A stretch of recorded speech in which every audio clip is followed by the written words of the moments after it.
It's a great honor to testify today before the Senate Judiciary Committee Subcommittee on the Constitution. The federal government has a fundamental responsibility to protect the civil rights of all of its citizens, and paramount among these rights are freedom of speech and assembly.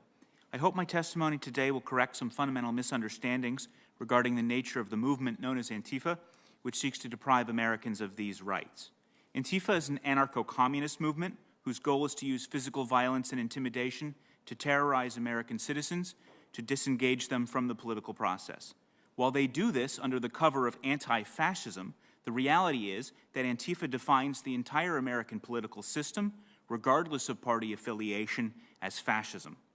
Antifa developed out of the communist urban guerrilla and terrorist movements of the late 1960s and early 1970s, such as the Weather Underground and Germany's Red Army faction.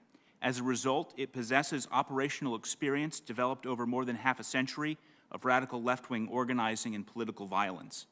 Law enforcement has largely failed to understand the nature of this threat. Seeking a rigidly hierarchical organization, some analysts have even concluded, against all evidence, that Antifa does not exist in any meaningful sense. The reality is that Antifa demonstrates an elaborate but non-hierarchical structure. The most basic structure of Antifa is the affinity group, which is described by the pro-Antifa website CrimethInc as the essential building block of anarchist organization. It's a small cell of individuals who are known to one another, who agree to come together to participate in direct actions.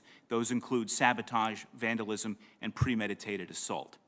Affinity groups then come together to form clusters, and a large cluster may organize actions using what are called spokes councils.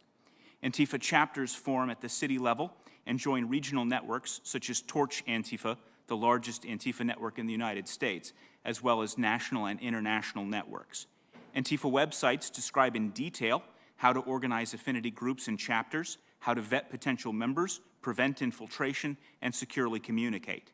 Such websites play a key role in spreading propaganda, distributing new tactics, techniques, and procedures, and raising calls to action.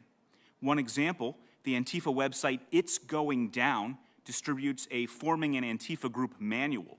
Particularly noteworthy, the manual describes Antifa chapters as incurring obligations to support regional and national Antifa networks, who then in turn make greater resources available to chapters.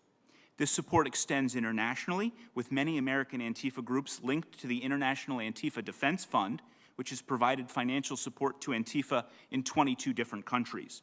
While overall dollar amounts are low, the International Antifa Defense Fund does represent clear evidence of organizational activity across national borders.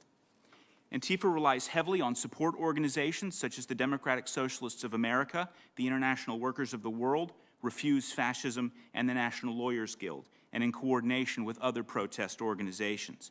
It is not uncommon for Antifa to require outside groups to sign what are essentially memorandums of understanding to ensure that allies agree not to interfere with criminal activity in exchange for protection.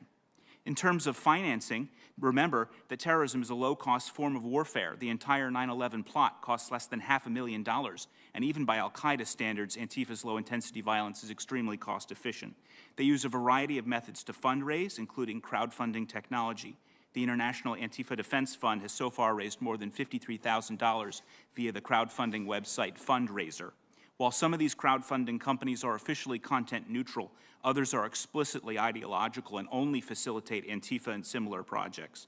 Antifa chapters also raise funds through event admission fees, cash donations, and by selling merchandise at anarchist book fairs. And many of their needs are provided free of charge by their allied organizations. These provide armed and unarmed training for Antifa members at no or low cost, and support organizations cover most major expenses, such as transportation, bail, and lawyers' fees. Other organizations, such as RiseUp.net, provide chapters with free access to secure servers, communication tools, and computer applications. Far from being non-existent, Antifa possesses as elaborate a structure as any criminal conspiracy or terror group. Claiming that Antifa is too disorganized to understand should not be an acceptable excuse for law enforcement, federal, state, or local, to tolerate Antifa's private street war to overthrow the Constitution. Like their predecessors in the Weather Underground and Red Army faction, Antifa will continue to escalate its behavior unless it is checked. There will be more attacks, and rioting techniques will continue to grow in capability and in sophistication. Their cadres will grow, and there will be more autonomous zones for increased periods of time. and more Americans of all political persuasions will be terrorized. Thank you.